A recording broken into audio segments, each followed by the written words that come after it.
In a weird way, a lot of my memories go back to Lara Croft. Hi, I'm Andy, And I'm Roger, and welcome to The Middle where we try to have thoughtful conversations about awkward topics. on our search to find the middle.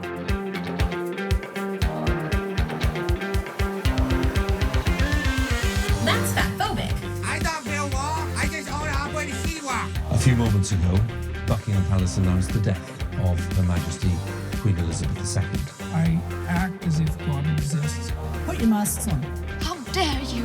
You have stolen my dreams, my childhood, with your empty words. Have you seen that series on Netflix, Into Drive to Survive? No, the Formula One one. Oh, there's so many of these sports documentaries. There was like a tennis one that I started watching and gave up. It was doing my head in, too much Nick Kyrgios. What's your take on Kyrgios? I don't know. I just think he's a little bit of a whinger. Like he's just got to suck it up and either just play or retire and just I have no time for people who can't figure out what they want in life. If he's earning millions of dollars a year and you're not happy doing what you're doing, you've got enough money, just quit, do what you actually want to do, or commit and be a top 10 player like he's meant to be. But I just hate all this whinging stuff. I don't have time for it. Yeah, I think is part of the entertainment though, right? Well, it is to an extent, but when he starts, berating his box and gets a bit awkward and it's not really entertaining anymore, it's just a bit tiring. The whole underarm serves and all that stuff, and that's all a bit of fun. Certainly he's able to rile up a crowd. He's entertaining to watch. He plays a good brand of tennis. He's a brat, right?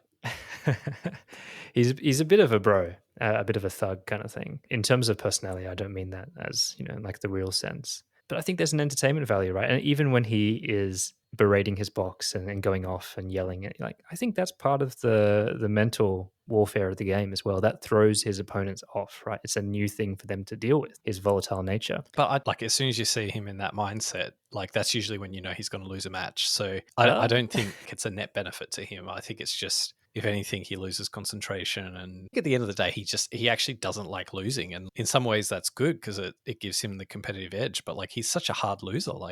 Just get on with it. Be a good sports person. Have there's no sportsmanship to his game. He's totally right. He doesn't owe anyone a single thing. So he's absolutely right about that. But that doesn't mean I have to like him or defend his character. He can be judged if he carries on like that. So that's what I'm doing. I'm judging him.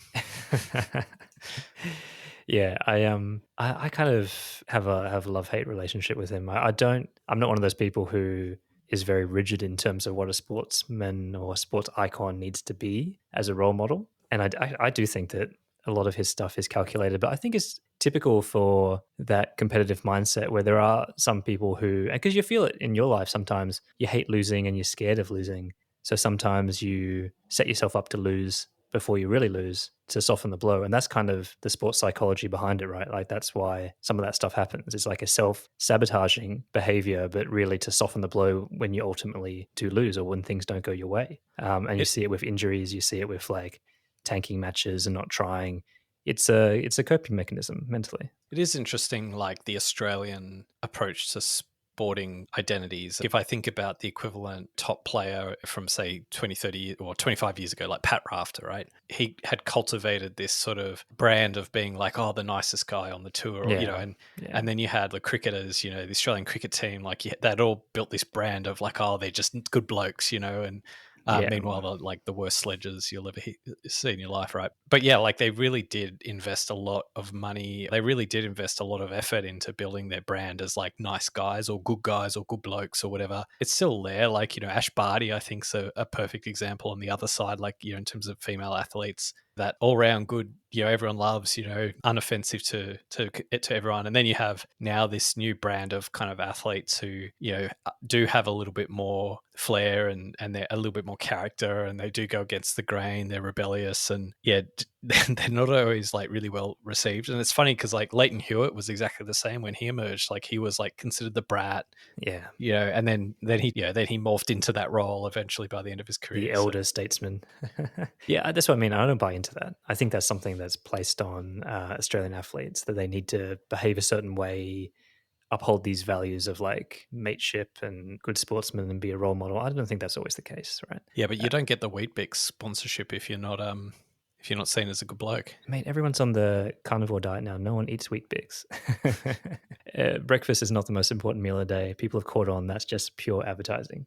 It's all about the brunch, avocado on toast. Yeah, so the good fats, right? I wonder, like, if, say, Roger Federer at the height of his career went and started smashing rackets. He probably has. Like, I'm just assuming he hasn't. But he has actually. Like in a documentary, there's this weird thing that happened with Federer where he was a real brat and really struggled with his emotions in the first early parts of his career. And then just something happened where he just gained all this stoic presence, and obviously didn't hurt the fact that he was winning matches from that point on anyway. But there's actually lots of video of him just being really petulant and just like frowning all the time and smashing rackets and stuff early on in his career. Yeah, his whole brand is now like is he the Rolex guy? Like, I don't know. Like, he is the Rolex guy. Yeah, it's kind of the sponsorships underpinning this behavior probably reinforces. I better not flip out right now. I mean, it's hard to flip out when you're wearing like a Wimbledon vest and you play a whole match like in a vest as well. You just don't really.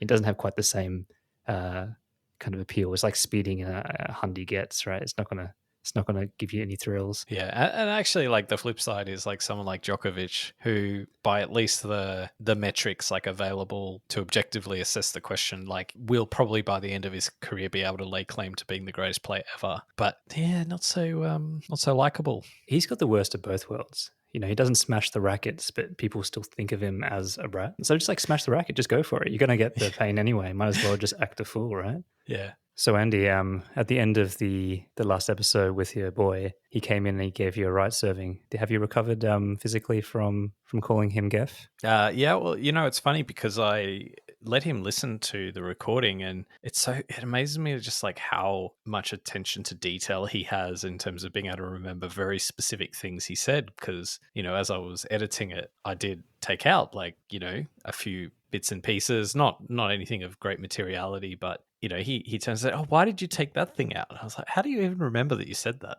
Yeah, I must say that your boy swears a lot more than I thought. So I'm glad that you edited all that out. So Roger, what did you think? Did you get an insight into what's ahead for your kids? I was actually refreshingly surprised, right? So at a couple of things, right? At how he was able to, how articulate he was, but also that it's not all doom and gloom when it comes to these things. You know, your son obviously loves video games, but I do see a balance in there, right? I don't feel that hand of obsession or addiction being really pulled there. You know, I think that's the narrative, and that's the fear more than anything as a parent, that it's going to just run away and all of a sudden you're going to lose your boy or girl playing two video games, but it's really not the case. I was thinking on reflection in terms of wondering exactly what's driving all of this in terms of his interest, because the YouTube thing we discussed quite a bit in the episode, and I do think like in his case the YouTube component to it, that's like the equivalent of the water cooler in the schoolyard. You know, it's like, which YouTubers do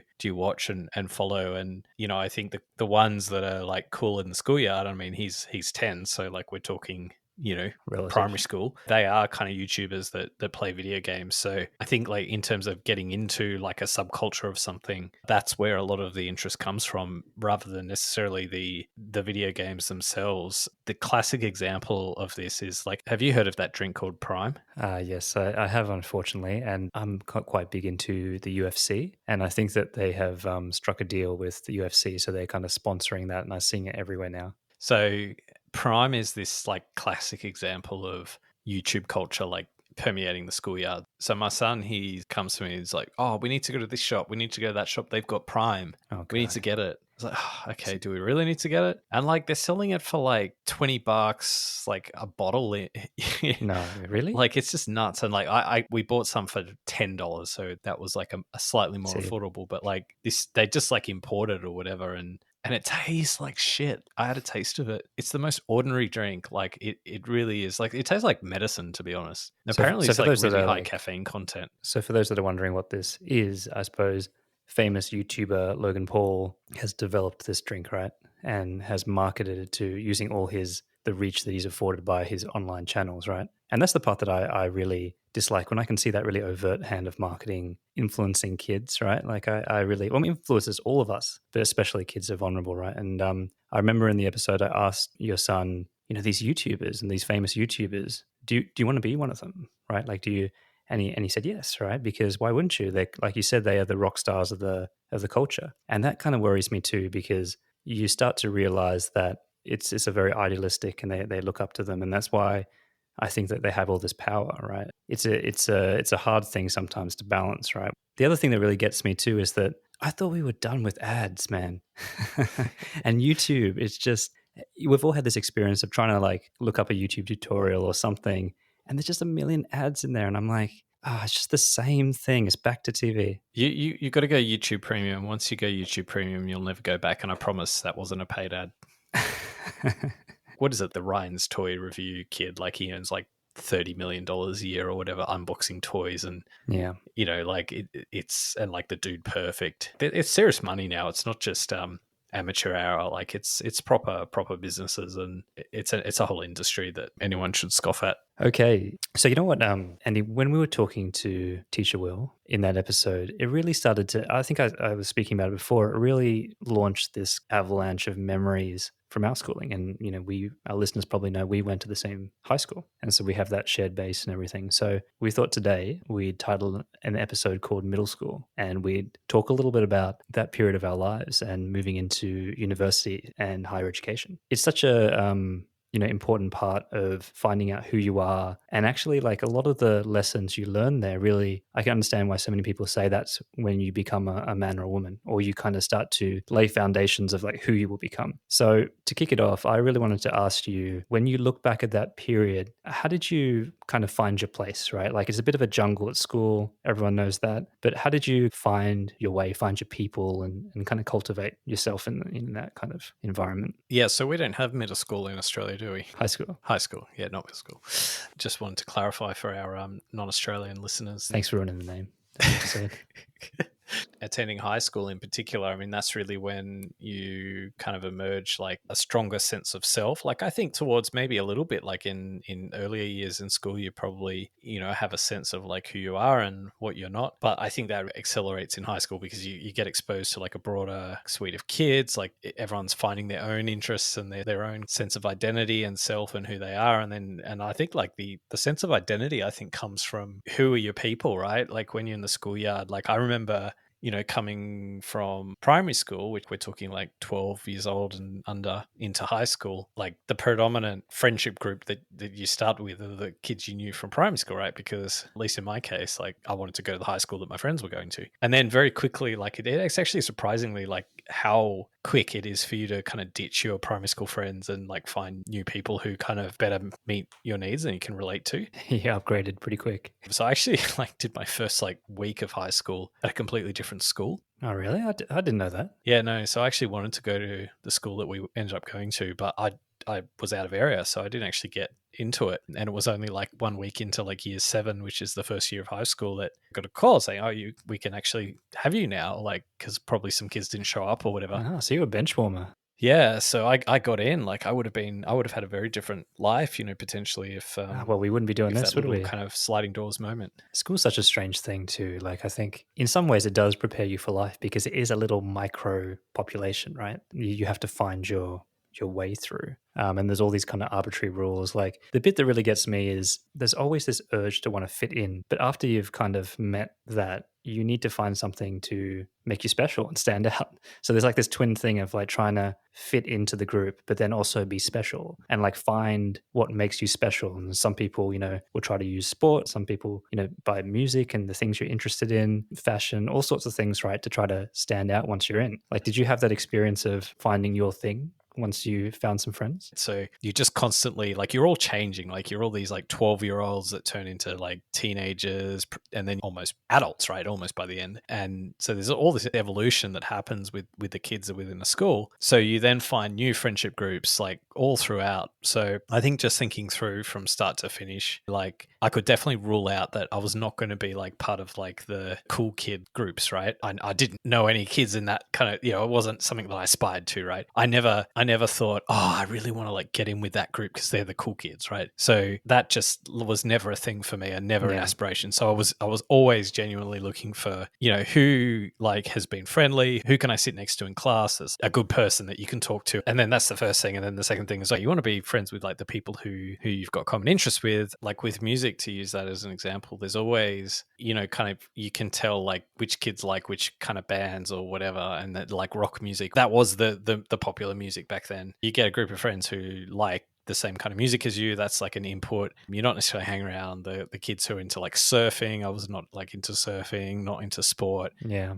And so you find those kids who are like the same as you, and then you double down. So I'm going to share a little bit about mine, but before I do, kind of take our listeners on a bit of a journey around how you would describe the cliques or the kind of groups in our school and in that time, in the kind of, mid to late 90s. If I had to pluck a figure out of thin air, I'd say there was like 10 kind of discrete sort of groups of friends and stuff. But like it did seem to kind of merge, and by the end of like, say, like year 11, year 12, the 10 became like a lot more consolidated, and like everyone was more friendly with one another, like, and didn't really think of themselves as being in cliques or whatever. But you had like the hard ass group, and I remember like making fun of them, like, because they were all the kids who like thought they were really cool, but they were always getting in trouble and suspended and all that stuff. And it was kind of like disparaging to call them the hard ass group, because it was more like that's how they saw themselves. Then there was like then we had the Asian group. That was definitely a group. Yeah. Then we had the nerdy kind of video gamey group, so they weren't necessarily academically oriented, and there might have been a couple of those, like not just one, but like a few discrete groups of that kind. Not necessarily like nerdy in the sense of like book smarts, but yeah, definitely like would go home and play like LAN parties and stuff like that. Then you had the nerdy kind of academically smart kind of groups, and there were like boys groups and then girls groups, so they weren't combined by that at that age. Then you had kind of like the popular, well, I don't know if like they were necessarily popular in some kind of, they'd win a poll or whatever, like they'd win like class election or something. But, they did seem to kind of be the slick groups, the ones with all the hot girls and the hot guys or whatever. And, they were all like dating each other, and maybe they had that right. They weren't necessarily like the sporty group per se, but they were all fairly good all-rounders, right? They were just generally, like to the opposite sex, they would have been, and to the same sex in some cases, they would have been seen as like desirable. I think there was like kind of a quirky, kind of almost like a comedic sort of bent, like a bit alternative, a bit sort of... Yeah, I know who you're thinking about already. Like they weren't necessarily nerdy, athletic or whatever, but they were just kind of like, they were the group. If you were to think today, like where do all the comedians come from? Like that would be the group. Maybe not even comedians, maybe like Saturday Night Live writers' room kind of vibe. Yeah, radio presenters, stuff like that. What else? You definitely had like... You're missing the kind of, you said surfing before. I'll give you that little trig in. The surfers were I don't know. Is the Christian group. Oh, yes. Well, they're definitely a Christian group. They seem to be connected all through like Sunday schools and stuff like that. Yeah, so I think that's a bit of a tour of like the groups, like, and I'm sure there's like a bit of blue. Oh, there was one group that I would say was the like undercard. So there was like the Premier League, which was like they were the boys' friend group, and then like the girls' friend group. So you had the Premier League, which was like a group of boys and a group of girls, and they were like top tier or whatever, and they'd all date each other. But then you'd have like the second division, which would be separate groups, but the boys and the girls, like not quite as cool, not quite as attractive or appealing, and they would like date each other, but not quite to the elite status. And then some would get relegated, and you'd have all these weird interplays. Yeah, I think you've got most of the groups there. So I probably put like there was like a drama group that kind of formed maybe a little bit later on. So there was definitely that. And funnily enough, the academic group would later on merge with the Asian group. So if that doesn't tell you everything you need to know, then I don't know what does. But you still haven't described a group that you're in, because it's hard to define your own group. Yeah, so what do you think? I think just trying to think, like I think I was in 3 distinct groups at my time in school. So fucking greedy. So I started off in like one group, which maybe had elements of like the comedic group in it. That was the group from like primary school that I like didn't continue off with. Then I joined like another group, which actually probably if I could describe the group that I spent most of my time in high school, it would have been like a bit of a mixed bag of like people. Well, we were the handball group. We played handball at school. In the quad. for a bit, maybe not the whole time. Probably like a middle of the road group. So we were just sort of, weren't the cool kids, we weren't like the nerds, we weren't the sporty kids, maybe had like a bit of everything. We were like the US dollar of currencies at school. Like we could be like interchangeable with any group. So in between like us. every person in that group would have had some friendships from all of the other groups in a way that was not as cliquey. And then that sort of evolved then, well, actually, like probably a fairly defining moment in high school for me was actually had a friend at high school who actually died, and that was the catalyst for a whole bunch of different groups coming together and there being this like one massive group. Yeah, I really remember that, and it did break down a lot of walls for people and just put a lot of things in perspective, right? And we're all very, very fragile and human for a moment in time, and that kind of transcended any kind of group barrier. It was a strange time, you know, and it was towards the end of our school where exams were heating up and all sorts of things, right? A lot of solidarity. I think for me personally, I would say changed me like quite a lot, because this friend who passed away, like I probably would have been in his inner circle, right? So this wasn't just someone who was, you know, like a peripheral friend or someone that I got along with, but, you know, maybe sat next to in class every now and then. Like this was, you know, someone that like I had, you know, spent like recess and lunch with like every day for like years, right? Yeah. And, you know, he always used to give me a call. We used to like speak on the phone like after school and stuff like that. So back when that was a thing. So for me, it was quite defining in the sense that it kind of, I was probably in a bit of a shell. It really sort of opened me out of that, I think. Like even like as a 17-year-old, still hadn't quite yet found myself, maybe wasn't that confident socially still, but that maybe brought me out of my shell a little bit in the sense that it did kind of bring together a whole bunch of different groups. Yeah. You and I as well. I think. Yeah, I think so. My memories of spending with you were after that. Yeah, that's probably right. I do want to talk just really quickly on the popular kids or the cool kids, right? Because I actually like thinking back to that, right? It's something that everyone in school kind of knows implicitly, but it's actually quite hard to define. It's like, why are they cool? And how is that power kind of given to them or placed on them by the rest of the school? And how much of it is because, you know, maybe they are attractive or this and that. But when I look back, it's not really any one thing. It's like a very strange, it's a hard concept to put your hands around, like why people place them on that pedestal, right? Yeah. No, I think that's a good question to unpack, because like it's a little bit like currency, right? Like why is a greenback dollar bill, why is it worth it like $1? It's just a piece of paper, really. You know, what's the thing that makes it valuable? It's not the paper itself is worthless. The value of it comes because other people value it. And I think that's a little bit the same when it comes to popularity in school. Like if you're in that group, you've got a halo effect and other kids want to associate with you because they then get like a bit of your halo, and then they're trading in kind of status credits, if you like, that, you know, kind of give like one group like a bit of incumbency on that, in that they're perceived to be the cool kids or whatever. It's so weird though, right? Because when I look at that group of people who were considered to be in that, you know, cool kids, popular kids, like when you looked at them individually, you know, at least from when I was back then, I wouldn't want to trade places for any of them. In fact, some of them famously had very poor circumstances and things like that, right? Like, and it is strange to me sometimes, apart from like, I understand the attractiveness side and being this idea of, oh, you know, like there are men and women in there, you know, boys and girls in there that wouldn't find me attractive or let me kind of date them. Like, I get that part. But if you took away the kind of sexuality of it, I think like it's a harder sell for me. It's not so much them individually, that their situation, it's more like that group is like associated with it. And it's probably also like a confidence thing. Like I think what probably, if you take like the most confident group of kids in a school, like in a year group, and then let's say they all seek each other out and then they're confident, right? They don't have any self inhibitions, and they might not be the most attractive kids in the school. There might be nothing about them that sets them out other than that they're confident, right? But that's usually the thing that keeps them together, right? They're willing to dominate other kids, right, in that way, and it's accepted. It's a mutual understanding. Yeah, I get the whole point about the hierarchy, but I know a lot of people that were in that drama circle that were really like ultra confident, and they would always speak up, and they would always say things in class or whatever it may be, but they were ridiculed for it in a group setting. And like, I don't know, you probably know a few people who I'm talking about, but I think it's like it's confidence or outspokenness plus social backing, right? Like being able to have Yeah. that kind of commitment around you. Other people buy into the narrative that, yeah, you are the cool kid, and that, like, not just that, but like I want a piece of your halo. It's a bit like people acknowledging, like, America, you are the dominant nation state. I accept you as my superior. I want your protection and your cover, so I'm going to submit to you and I'll do what you ask, but just make sure you've got my back, right? Yeah, reserve currency.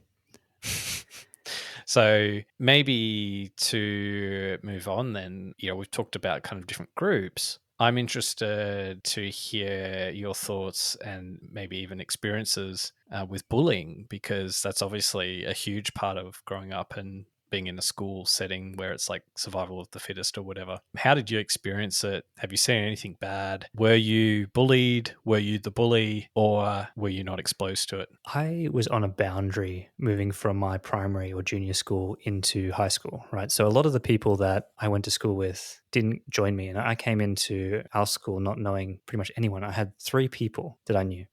Right. So I had to find my way, and I actually have memories of probably just clinging to this one person like that I knew from my old school at lunchtimes and stuff and recess. And we couldn't be more different, like we were both Asian, but he was like, proper Asian. And we just didn't have anything in common. Then slowly over time, of course, you make friends, and I found kind of my group and I found my acceptance into it. And like you said, I kind of left that initial friend, which looking back, I do feel a little bit bad about now. But anyway, I found this group of people and I kind of gravitated towards a group that was quite wild. It was full of kind of skaters and just like real kind of boys, and a little bit kind of naughty or misbehaving, and found laughs in just being a bit out there. And I saw it was like so different from my primary school, my small school experience. The guys were like constantly piling onto each other and like name calling and just playing pranks on each other. And it was wild. It was like a frat house. And I saw this weird thing develop inside the group, which was like a mini hierarchy. And lucky I was kind of on the higher end of that. So I wasn't a victim, so to speak, of some of the bullying. And some of it was like part of showing that you're inside the group as well, right? It wasn't all just horrible bullying, but there was definitely people that were the heel or tied to the whipping post in a habitual way. So I kind of reflect on it as like bullying happens inside groups to enforce the hierarchy within that group. And then there's the more kind of shocking bullying that happens between groups. And I think that happens without the context of any kind of longer lasting long-term friendship or your place in acceptance, nothing like that. It's just purely like kid on kid animosity. And unfortunately, I did see a bit of that, right? So pretty much what happened was there was a bloke in our school and he had some physical issues. Apart from that, he was a great guy and everything like that. But of course, at high school, it's brutal. And I remember we were in between classes and there was just a group of us walking around and these guys kind of like came up to him, literally picked him up and they like threw him in a dumpster. Like a lot of us saw it happen and we were kind of, there were people kind of yelling at them to stop and to like, just that they were idiots and stuff like that. But none of us actually did anything about it. And it's something that like I can like still really recall the scene in my head. And it's something that, I feel really ashamed of that I personally didn't do something about it. The problem with those situations is that by all means, like if you were the one that instigated the dumpster bin and, you were carrying him, you were one of the ones carrying him or whatever, then that's quite different. But I think if you're like there, and even if you find like, because I mean, the psychology of these situations is that the only reason those kids are doing that is because they are in turn being rewarded somehow. And it might be that they're rewarded like because other kids are laughing and egging them on, or it might be because in like a zero-sum sense, like by putting someone else down, they kind of feel like they get some extra kind of, it boosts them somehow. And I think all of these incidents have to be viewed through that lens. I don't think you can expect that you would have done anything unless you're like one of the highest status kids in the school or whatever, a high degree of virtue at the time, because let's face it, like kids at that age don't tend to be virtuous, then you wouldn't have. Like, so I mean that's how bullying happens. Yeah. The thing that really got me actually, and I remember at the time thinking this, it was the people that did that to that person and threw him in the dumpster. They weren't people that I was like physically afraid of confronting. So it wasn't that problem, which was kind of even more puzzling to me, because you kind of almost think, oh well, if they're not more popular than you, or they're not part of your group, and so you're worried about being excluded, and you're not worried about the physical elements, then why do you still not do anything about it? It's always a case of like, where's the line, right? It might start off being like, oh, this will be a funny prank or whatever, but then it crosses some line and it happens, and the people doing it don't even realize when the line's been crossed. So like, to give like another example, where there was one of my friends, and he was sort of someone who, like, I was friends with him and I definitely saw him in that way, but he was sort of a kid that did cop a bit of playful bullying, right? And I say playful bullying because like, it wasn't that kind of really cutting sort of bullying. It was just more, let's have a joke together, but by the way, you'll always be the victim of it, right? So one of the things that would always happen, this was by the time like we had like our driver's license, so he would drive his car to school every single day. Someone would put his windscreen wipers up and kind of mess with his car, right? And like, it was all kind of funny or whatever, but like, eventually it became, fuck off, stop doing that, right? Yeah. And I guess so, like, there's always these kind of, now this sounds like a bit past that, but I think often with all of these, but like, maybe even the people, I don't know who the people who did them and what they're like, but that, you know, it's like that hazing thing, right? It's like, oh, we'll do something to you that's actually really quite bad, but like, it's almost like, oh, but in doing this, we're kind of bonding. It's really complicated. There's that, but this one, like I said, if you were there, it was because of the power dynamics and the fact that, you know, there was a physical disadvantage, like a motor neuron disadvantage. It was just like punching down in the most awful way. You know, if I reflect on my own experience with bullying, can't really remember any like incidents of like where I was bullied. And like, to be honest, like, I probably had some like natural advantages in that respect, in that at school I was kind of bigger than other kids. I don't think anyone ever... I was going to throw you into a dumpster. Yeah, like, I don't think anyone ever looked at me and, oh, here's someone I'd be happy to like take on in a physical fight, for example. Yeah. So did you ever see anything bad though, Andy? Oh, well, I was just going to say, there was one kid, I don't think he was ever really like considered by the rest of us as part of the group, but he spent a lot of time with us. And at the same time, we all kind of like liked him to be around us because we kind of enjoyed... It's like the whipping post. It was kind of like, we didn't necessarily have him around us on equal terms, but there were a lot of laughs to be had, right? Yeah. At his expense. And that's like, and I would have contributed to that, but I wasn't the only one. It is almost like that you're all doing it is the thing that empowers you. It's like mob mentality, right? And I definitely remember like an experience with that at school. It's a tough one. And I think like part of and it's a horrible fact of high school life, or probably life in general, especially for boys though, is that sometimes the best way to avoid being bullied is to be very assertive and aggressive. And what's on the boundary of those behaving that way is potentially you might bully someone else. And I think that's the thing too, right? Like by being more aggressive and kind of saying to everyone, you're not weak. And as a result, sometimes there is a bit of collateral damage, right? And that's a tough place. So why don't we move on? We've already touched on this a little bit about how, you know, the story of high school is the story of growing up, right? And like changing who you are as a person and so on. Sorry to interrupt the podcast. Andy and I have really enjoyed doing this. And while we don't want your money or anything like that, it's been great to see the number of our listeners grow since we kicked things off last year. The best way for us to reach more people is word of mouth. So if you'd like to support us, then we'd be really grateful if you could share it to a friend or someone that you think might enjoy the podcast. We know there's a conversation for everyone, so please pick an episode that you think that they'd like and share away. That ends our shameless plug, and we'll return you now back to the episode. How did you feel as you moved towards the end of school and essentially transitioned to university? Obviously, school's a lot more restrictive than university. You go from having highly regimented, bell goes at this time and you got a teacher whipping you on your ass if you're not like making your way to wherever you're supposed to be. You're basically in a prison, you know.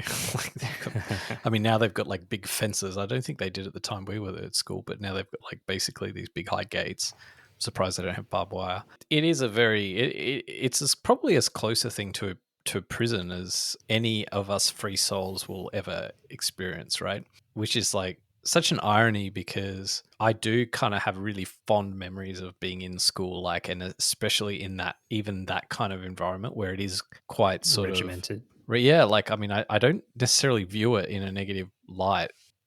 But no, look, I guess to the question of transition, like obviously you've got to like fend for yourself in a way that you didn't have to at school. Like I was always pretty independent, like, and I really enjoyed being independent at school. So, like, I wanted to like make my own way to and from school. Like, I didn't really want lifts or anything like that. Even when I had lifts available to me, like, I was like, no, I'm doing it all myself. I had jobs, like, I worked pretty much from the time I could, and I was working I was working like probably 15, 20 hours a week while I was at school, I reckon. Wow. Like I probably would have done, yeah, definitely 15 hours at least, maybe 20 some weeks. You know, when you're working, you're treated at like an adult, even if you're not. So I probably in some areas transitioned it was fairly seamless, but in other ways it wasn't seamless. So one of the ways it wasn't seamless is like definitely having to motivate yourself to kind of get into, what is it to like get up at a certain hour and go into like a lecture that I actually don't have to go to. Let no one marks attendance, and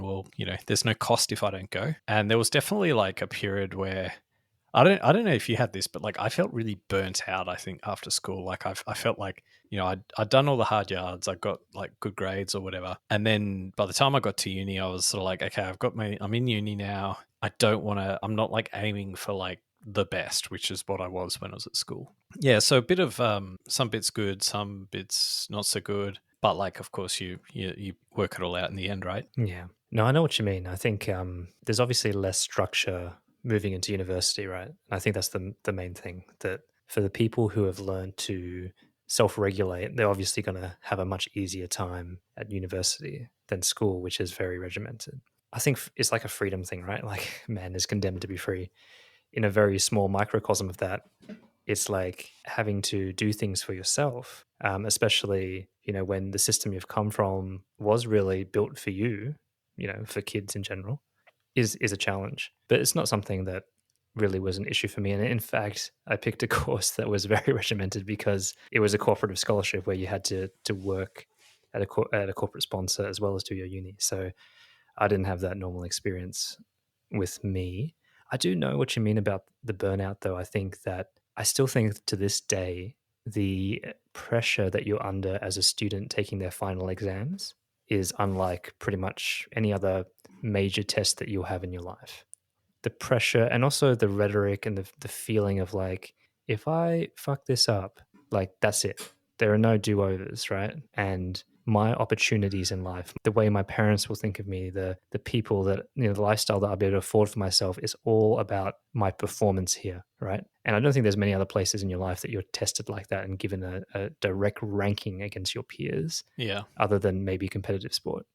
Well, the irony about all of that is that it's actually not as determinative as what I think kids at school think it is. Like, I think there is this sense of that this will determine your future life and prospects, but like the reality is that's kind of not true. Although I think what is true is that if you're a kid who isn't willing to put in the effort at that time, you're probably not someone who's going to then make it up at some other point in the future. Like it's self-apparent that a kid who isn't motivated to try hard and do well at school is probably not someone who, in 3 years' time is going to suddenly turn some switch and then start kicking goals at like in whatever course they've enrolled in. I think where it's really apparent is like this idea of, which course you can do, which university course can you study. And then that's like, we were talking last week and how like people kind of get a thirst for something. Like I really like academically started to get that thirst to like really try and succeed from about year 9, because I worked out that like, hey, I'm actually like, I'm beating these other kids. So I kind of had like however many years of doing it and got all this kind of positive reinforcement from it. But then by the time we like finished school, it was actually less about that, because like that wasn't on the table anymore. It was just like, no, you get the mark, you pass, you then do the next subject and you graduate and you get a degree and then you apply for a job. It wasn't like you get to show your superiority, or like, which was really there at school, because they give you rankings, and you obviously your mark at school is essentially like a ranking, like out of like how many people out of 100 do you beat, basically. Yes, it's crazy. I mean, mine was a similar story too. I actually did really poorly until about year 10. And that's because I was just a little bit delinquent. And then I snapped back to my potential, I suppose, from year 10 on, and I did well. But I think my thing was more, it was a crisis of the system when I left. I got a really good mark, which afforded me like heaps of options, right? But to be honest, I still felt so constrained about what I could actually do as a living. And coming from like, Asian parents and stuff, it's not really about what your passion is or anything like that. It's about what is a good job, what can provide you with a decent lifestyle and everything. Yeah, I felt really trapped by it all. I just felt like I ended up doing something that I thought was the right thing to do, not what I wanted to do. But like it happened so quickly. Why did you feel trapped? Did you feel trapped because you felt there was an expectation that you could only choose among the choice set of options, that you could only choose some of those options? Or yeah, my sister actually got a cooperative scholarship on the accounting side, and I got one on the business IT side, and I was kind of pushed to apply for it, and only 30 people a year get it from thousands and thousands of applicants around the country, because it essentially pays for your degree and then some. And by the time I got that, it was just so much pressure to do the right thing, make the right choice, to do it right, and especially because I didn't have another answer locked and ready to go. So I was kind of mad at myself for not investing more time in working out what I wanted to do, and also resentful that the people around me and the system didn't spend more time helping me find that. I think that's like a fairly common experience though. Like, I mean, I'm probably very similar to you in that the course that I decided I'd want to do during high school, like I got like my mark was higher, and then I felt, well, I've got to now add law to it or something. So I ended up adding law just purely because I felt like, well, I kind of have to. I've got this mark. And I did law for like a week, and I'm like, I'm not doing this. I never wanted to do this. And then I withdrew from the law thing. But like, I suppose where I'm going with this is that during school, like I had no guidance. Like I had nothing from school. Like school didn't kind of counsel me on, have you thought about this? If you like, there was just, yeah. Did I tell you about my trip to the careers counselor? So we had obviously the one career counselor at our school, and my God, they were terrible, right? It should be such a freaking important role, right? It's setting the direction for these kids to go, and you should be helping them find their passion and all these kind of things. I went in there and I was like, they do this kind of holo assessment.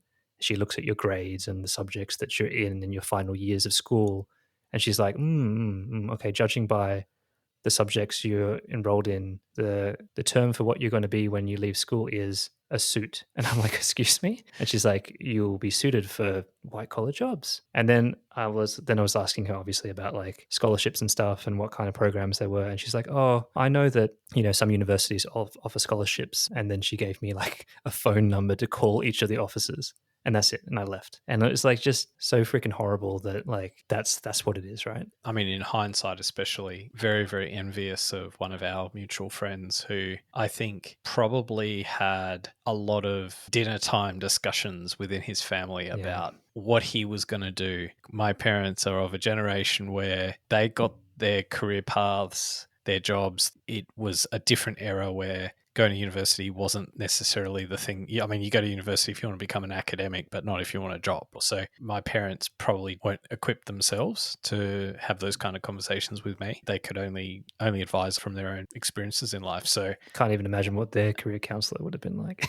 Yeah, well, that's right. But this is the immigrant mentality, right?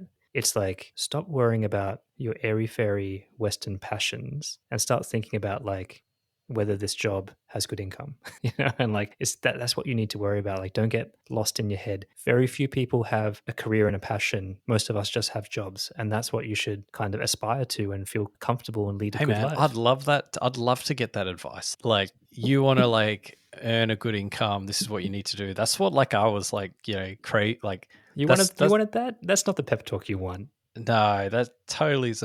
Like, I wanted someone to tell me, kill all your dreams and passions now. You're going to be a salary man, and here's how you can get there quicker and not fluff about. The only time it was good to be a salary man was in Japan in the 90s, man. That's the only time.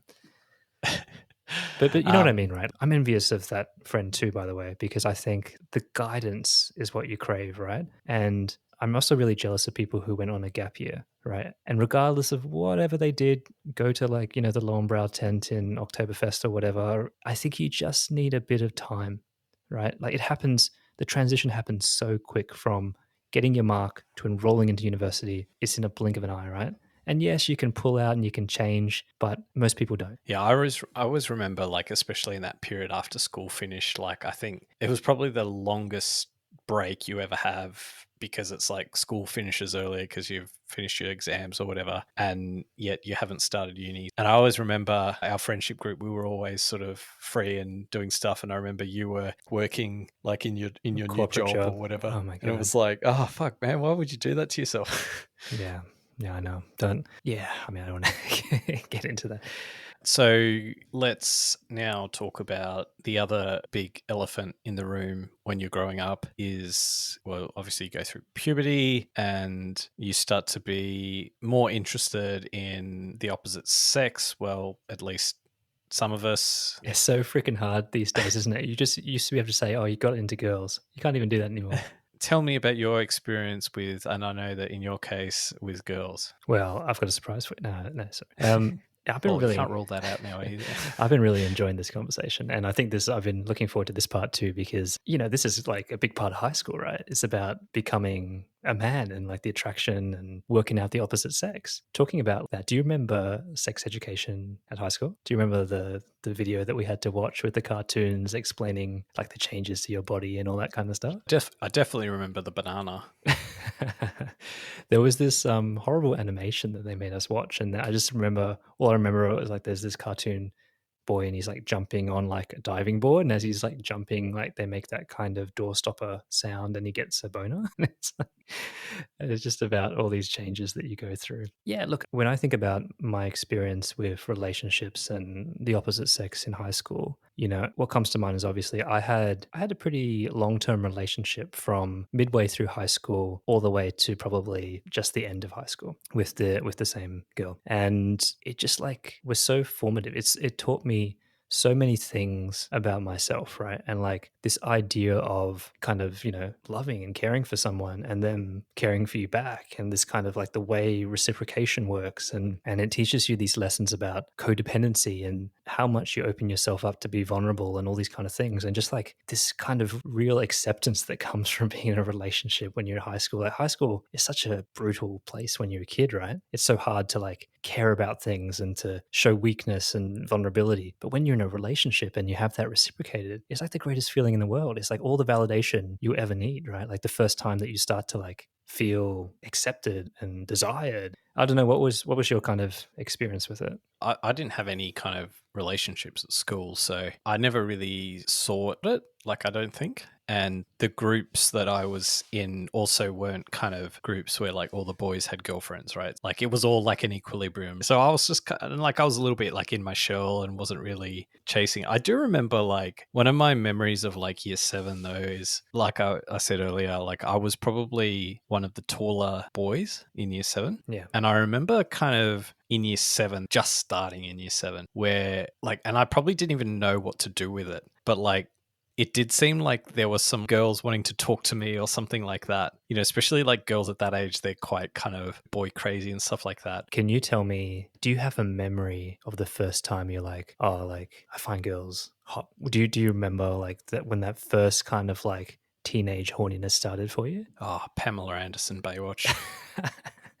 No, But seriously, do you have a memory of like, oh, this is actually now a priority in my life? Like, actually, well, I don't think it was ever like I was quite timid, right? So I don't think it was ever like a priority, like like almost wanting to like, well, if a girl comes to me and like is clearly interested in me, then maybe I'll entertain it. But I'm too shit scared to go and like approach a girl or something like that. So that was probably my attitude going through school. But at the same time, like when I look at an interest in girls, like absolutely, like you've got so many bloody hormones at that age, right? Of course you like find girls like attractive. In terms of like when it started, I guess the bit that's tricky for me is I can't draw like a distinction between the cultural side of like boys like girls, right? So yeah. like, and like I actually mentioned the Baywatch example because like I do think there was this like cultural construct of like, yeah, you like women in this kind of beach babe. Yeah, I think it's a funny thing. Like there was a period literally between finishing primary school and then joining high school where something absolutely switched to me, obviously starting puberty, where it just occupied a different part of my mind now. And I remember actually like in a weird way, a lot of my memories go back to Lara Croft in Tomb Raider. Like there was something about it. It was like, that was even stranger back then because it was like all prisms and like the 3D animation was terrible. It was like a Minecraft Oh, you There you were go. talking a couple of episodes ago that how much you're into AI and sex robots, so that's totally fits your profile. I know. I think my cousin bought me like a Tomb Raider calendar as well. Yeah, it was just something about the whole Lara Croft thing that really got me going. Yeah, I was just like a different person come high school. Things had changed, like my motivations had changed and stuff. And going through a long-term relationship at school, it also did kind of alienate you a little bit to the people who weren't in relationships. And therefore you spent less time, you had less available time cultivating like your friendships because of that, because of all the energy and kind of attention that was going into having a girlfriend in high school, which my parents absolutely hated, right? Like they were very much strong Asian parents that were just like, you shouldn't be having any relationships. Your job is to study and that's it. This woman is a distraction. I remember my mum, she was so brutal. She was like it's a waste of time. Like no one marries their like high school sweetheart. Like this will end, this will blow through. And of course, when you're young, you're just like, oh, you don't know, you don't understand. No one's ever loved like me before. But and it was this. I remember actually at my sister's wedding, she was there, and my mum was like, pulled me aside and was like, she can't be in the photos because she's not going to be around like afterwards. So yeah, she called that one. I mean, it was a very high percentage play, but I'm just saying. Did she end up in the photos, or did you stick up for it? I tried to, but I think there was one like non-professional one that she was in. What's the craziest stuff you remember growing up? Oh, there are so many, and actually some of them I feel quite embarrassed sharing, to be honest. But one does come to mind that was just really like bordering on, dangerous and criminal. And I feel quite, funny about it now. But I had a friend actually who lived on my street, and we just got up to this. It was like one of those parts of your life where you just spend all your time out in the street, like on your bikes and whatever. And on a couple of sleepovers with him, we started to kind of really get into this phase, like a pyromaniac phase. And we used to love making little fireworks and things like that. And that graduated to essentially making soda bombs, right? And do you know what that is? This is like with the little soda stream sort of capsules, right? The big gas canisters that you load into soda streams, they were like little tiny ones, yeah, right? Which they don't sell anymore because kids like you built these soda bombs, right? Yeah, so it's like this little capsule, maybe the size of your finger, and is full of carbonated gas, right? And what you could do is you could put it in a little matchbox and then crush up all the sparkler dust around it, and then use one for the fuse, and then you kind of wrap it up, and then light the sparkler, and then obviously the sparkler would ignite all the sparkler dust, heat up the box of matches which the soda bulb was in, and then it would explode, kind of making a bomb. And it was a kind of thing that you did where you put it into a suburban letterbox and it would blow off the letterbox. And so obviously horrible property damage, all this kind of thing. And I remember we graduated to that one time in this kind of side street, and we lit it in the middle of the night or something. We were meant to be asleep and we were watching it. And usually it would just make kind of like a bit of a show. But this time, I don't know what happened. I think maybe we made it a little bit more potent than before. But the whole thing, like the whole top of the letterbox, just like absolutely blew off and like landed 50 meters down the street, destroyed. And we were just like, oh shit, like that moment where you've gone too far. And we just like ran in, and obviously there was like a whole commotion in the street. People came out, and we just like ran back to my friend's house where we were meant to be sleeping and just pretended to be asleep and just kind of like hid out and like with nervous energy of, cops knocking on the door. And then the next day, like my friend kind of got over it. It was like a close call, but it was just, a story to tell. But it really started to weigh on me. And I walked past there, and there was just like a smoldering lump of wood where the letterbox was. And I felt so bad that I wanted to like pay for it. I kind of like felt like if I tried to give the money to the owner of that house, I would, get in a lot of trouble. We devised a plan to sneak back out there in the middle of the night, the next night. And we like duct taped my $30 plus another kind of $15 from my friend just on the smoldering stump. So he probably, the owner woke up, in his poor, letterbox, which is a smoldering stump of wood, and like $45 just strapped to it with duct tape. So, it's the thought that counts, I suppose. But that story does come to mind, which was hilarious looking back, but obviously very dangerous and very horrible looking back at it now as an adult. What's the statute of limitations on letterbox vandalism? The other one I was going to tell was we had a bucket, 2 buckets full to the brim full of water bombs. And we were just like driving around at night, like 10 p.m. and just throwing the water bombs at people in the street, like out of the moving car. And we got one of the guys like really bad, like in the face almost. And then we were turning around and coming back, and the same guy had like waited for us to turn around, and he was standing in the middle of the road. And we're like, oh shit, everyone wind your windows up. But she's like, no, I want to get him again. She wound the window down all the way, and like was half hanging out the car, like holding the water bomb, like taunting him, saying, I'm going to fucking get you. And the guy like pegged a full water bottle as hard as he could, and it came through and hit her in the face, like bottle ended. And we were like, oh shit, we've got to take you to the hospital. Like she had this massive egg it hit her on the forehead through the car window. And we're just like, oh, that's the same feeling of like, this was fun. We've obviously gone too far. we're really in trouble now. And actually we think you have a concussion, and it's going to be a horrible situation to explain to the authorities of why you've sustained this injury. I got hit in the head by a water bottle. I wasn't doing anything. It was unprovoked.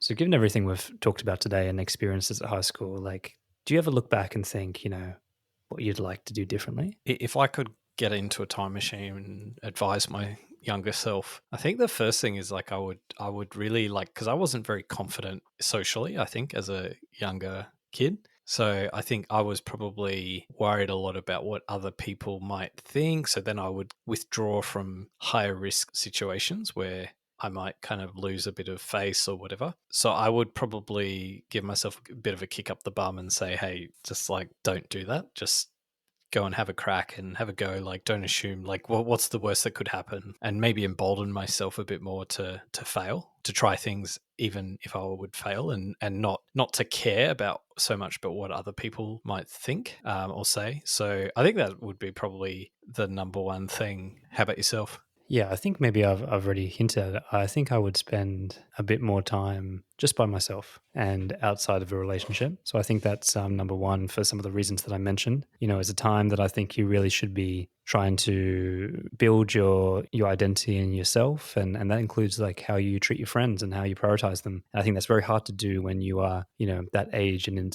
totally absorbed in a long-term and really intense kind of relationship. So I think that's part of it for me. And I agree with you too. I think that just really understanding where you're being influenced and what you're trying to kind of achieve with your behavior. I think if you have that self-reflection, like that can really explain to you a lot of the reasons why you're doing the things you're doing. And they may not always be as, paint as nice a picture as you think. Cool. What are the fondest memories you have? One of the fondest memories I had was towards the end of school, when you start to mix in, being irresponsible in the form of house parties. And I just remember the general silliness, like the prankster and everyone comes out and innocent fun. I just remember being in a car throwing out frozen smiley potato smileys at Ruben Snoffberger's house.